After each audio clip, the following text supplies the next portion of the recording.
નમસ્કાર મિત્રો. તો ટૂંક જ સમયમાં મિત્રો આંગણવાડીની ભરતી આવી રહી છે. મિત્રો ખાસ જે પણ વિદ્યાર્થી મિત્રોની આંગણવાડી વર્કર અથવા તો આંગણવાડી તેડાગર એમાં મિત્રો ખાસ મહિલા જ ફોર્મ ભરી શકે છે. મહિલા જ તે એટલે કે પુરુષ ઉમેદવાર આમાં ફોર્મ ભરી શકતા નથી. આ ખાસ નોંધ લેવી મિત્રો. તો ટૂંક જ સમયમાં તમારી ઓનલાઈન અરજી શરૂ થવાની છે. એના વિશે મિત્રો આજે આપણે આ વિડીયોમાં શું શું જોવાના છીએ એ પહેલાં તમને જણાવી દઉં કે જે આંગણવાડીની ભરતી આવી રહી છે 1 થી 2 દિવસમાં તમારી જાહેરાત આવી જશે મિત્રો.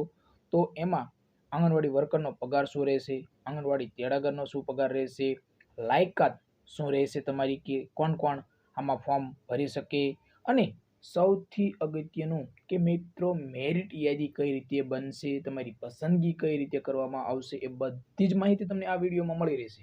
તો મિત્રો ખાસ એકવાર આ વિડીયો સંપૂર્ણ જોઈ લેવો, તમને ખૂબ જ સારી રીતે સમજાઈ જશે બધી જ માહિતી. તો મિત્રો જે પણ વિદ્યાર્થી મિત્રો આંગણવાડીમાં નોકરી કરવા માંગે છે, ખૂબ જ સારી મિત્રો નોકરી કહેવાય.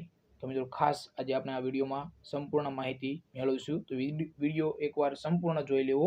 અને આપણે ટેલિગ્રામ ચેનલ છે જેની લિંક વિડીયોના ડિસ્ક્રિપ્શનમાં આપેલી છે. તો આજે ટેલિગ્રામ ચેનલમાં જોડાઈ જાઓ. અને મિત્રો આ ચેનલ ઉપર નવા હોય તો ચેનલને પણ સબસ્ક્રાઈબ કરી લીજો, કારણ કે મિત્રો તમને આંગણવાડી ભરતી અથવા તો કોઈ પણ ભરતી તમને બધી જ માહિતી તમને આ ચેનલ ઉપર મળતી રહેશે. તો ખાસ મિત્રો જે પણ આંગણવાડીમાં મહિલાઓ ફોર્મ ભરવાના છે એમના માટે તો આ ચેનલ ખૂબ જ સારી રીતે ઉપયોગી બનશે. તો ચાલો મિત્રો વિડીયો શરૂ કરીએ. એના પહેલાં તો મિત્રો ઓનલાઈન અરજી ઘણા ખરા વિશે કહે છે કે ઓનલાઈન ફોર્મ શરૂ થઈ ગયા. તો મિત્રો ના, ઓનલાઈન ફોર્મ તમારા 8/8/2025થી શરૂ થવાના છે. એટલે કે આંગણવાડીની ભરતી તમારી 8/8/2025થી 30/8/2025 રાત્રિના 12 કલાક. ખાસ મિત્રો અહીં ભૂલ હોય એવું નથી મિત્રો. ખાસ મિત્રો 8/8/2025થી 30/8 એટલે કે તમને કેટલો ટાઈમ આપવામાં આવશે, 23 દિવસનો ટાઈમ આપવામાં આવશે ઓનલાઈન અરજી માટે. હવે મિત્રો આમાં બીજું કે જે CDP ઓશ્રી દ્વારા ઓનલાઈન ની સ્કૂટીની એટલે કે 31/8/2025થી 9/9/2025 એટલે કે 10 દિવસ સુધી CDPO દ્વારા જે આ તમારી ઓનલાઈન જે યાદીઓ ચકાસવામાં આવશે. એટલે કે PMO શ્રી દ્વારા મેરિટ ખરાઈ અને જનરેશન કરવામાં આવશે. એની તારીખ એના મિત્રો દિવસો આપેલા છે કે 10/9/2025થી 19/9/2025 એટલે કે 10 દિવસ સુધી એક કાર્યક્રમ ચાલશે. પછી મિત્રો જણાવવામાં આવેલું છે કે ઓનલાઈન અપીલ એટલે કે ઓનલાઈન અપીલ તમારી 20/9થી 29/9/10 એટલે કે 10 દિવસ એ ચાલશે. અપીલ નિકાલ તો મિત્રો એ પણ 10 દિવસ ચાલશે, 30/9થી 9/10 સુધી. અને પ્રમાણપત્ર ચકાસણી જે તમે ઓનલાઈન ડોક્યુમેન્ટ અપલોડ કરેલા છે એની ચકાસણી કરવામાં આવશે અને હાજર થવા માટેનો તમને ટાઈમ આપવામાં આવશે. અંદાજે 30 દિવસનો તમને ટાઈમ આપવામાં આવશે. તો મિત્રો એ ટાઈમ તમને 20/10/2025થી 18/11/2025 સુધી તમને આપવામાં આવશે. હવે મિત્રો ખૂબ જ અગત્યની બાબત છે, જે પણ વિદ્યાર્થી મિત્રો આંગણવાડીમાં ફોર્મ ભરવાના છે એમના માટે આ ખૂબ જ ઉપયોગી હવેથી વિડીયો શરૂ થાય છે. મિત્રો ખાસ કોણ કોણ આમાં ફોર્મ ભરી શકે અને કોનો વારો આવી શકે. ખાસ મિત્રો આમાં કોઈ જ પરીક્ષા નથી. ખાસ મિત્રો કોઈ જ પરીક્ષા નથી, એક્ઝામ નથી. તમારું મેરિટ પ્રમાણે જ આમાં સિલેક્શન થશે. તો હવે એના વિશે જોઈએ આપણે. તો હવે મિત્રો આંગણવાડી વર્કરનો પગાર શું રહેશે એના વિશે પહેલાં જોઈએ મિત્રો. આંગણવાડી વર્કરનો પગાર કેટલો રહેશે. તો મિત્રો આંગણવાડી વર્કરનો પગાર 10,000 રૂપિયા મળવાપાત્ર છે. ખાસ મિત્રો કેટલા? 10,000 મળવાપાત્ર છે આંગણવાડી વર્કરનો. હવે આંગણવાડી તેડાગર, ખાસ મિત્રો આંગણવાડી તેડાગર એમનો પગાર મિત્રો ખાસ 5,550 રૂપિયા આ આંગણવાડી તેડાગરનો પગાર. જ્યારે મિત્રો હવે અગત્યની બાબત આવી ગઈ છે કે મિત્રો લાયકાત, આમાં કોણ કોણ ફોર્મ ભરી શકે. તો મિત્રો ખાસ લાયકાત તમારી મિત્રો આંગણવાડી વર્કરની ખાસ મિત્રો 10 પાસ. ખાસ કેટલું? 10 પાસ. પરંતુ મિત્રો 10 પાસ જ નહીં ફક્ત, જો તમે એક ગામડાના છો, તમારા ગામમાં જેટલા પણ અરજીઓ કરશે, એટલે કે દાખલા તરીકે 10 મહિલાઓએ અરજી કરી તમારા ગામમાંથી, તો એ 10માં તમારી લાયકાત એટલે કે સૌથી વધારે જે ભણેલું હશે અને જેની ટકાવારી સૌથી વધારે થતી હશે એમનો જ વારો આવશે.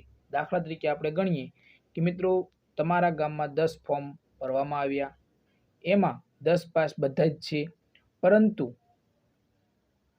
કોઈ કે 10 પાસ કરેલું છે, કોઈ કે 12 પાસ કરેલું છે, એટલે કે 10મું પાસ છે, 12મું પાસ છે, કોલેજ પાસ છે, પછી કોલેજ પછી તમારું અનુસ્નાતક આવે, એટલે કે ગમે જે તમારું આવતું હોય, કોઈને પીટીસી કરેલું હોય, બીએડ કરેલું હોય, એમએ કરેલું હોય, એ બધું જ તમારે જે આમાં 10મામાં દાખલા તરીકે હવે 10માના હોય તો પછી 80 માર્ક હોય, 80 ટકાવારી હોય તો એની તમારું જનરેટ થશે, 12માની 80% હોય, એમ મળીને તમારું મેરિટ બનશે. જે પણ મહિલાનો સૌથી વધારે મેરિટ બનતું હશે એમનો વારો આવશે. ખાસ કોઈ જ એક્ઝામ નથી.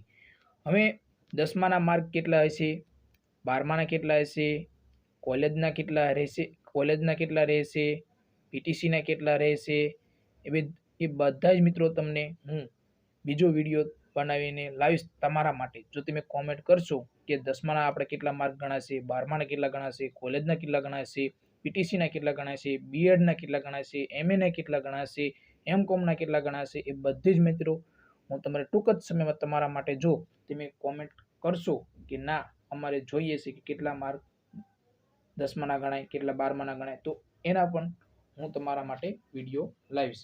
આ મિત્રો આપણે વાત કરી લાયકાત અને તમારી મેરિટ યાદી આ રીતે જ બનશે. જે પણ વધારે માર્ક થતા છે, આ હવે દાખલા તરીકે તમારા ગામમાં 10 મહિલાઓએ ભર્યું, એમાં જેનો સૌથી વધારે મેરિટ થતું હોય એમનો વારો આવે. એમને ન લેવું હોય તો બીજા ક્રમના જે હોય એમનો વારો આવે. મિત્રો આ રીતે પસંદગી કરવામાં આવશે. મેરિટને સંપૂર્ણ મિત્રો સહેલી તક આપવામાં આવશે. જેનું મેરિટ સારું હશે, ઊંચું હશે તમારા ગામમાં, એમનો જ વારો આવશે. મિત્રો ખાસ આ યાદ રાખવું. અને મિત્રો આ મેરિટ પ્રમાણે તમારી પસંદગી કરવામાં આવશે. તો ઘણા ખરા મહિલાઓને એવો સવાલ થતો હોય કે શું તમે બીજા ગામમાં ફોર્મ ભરી શકો?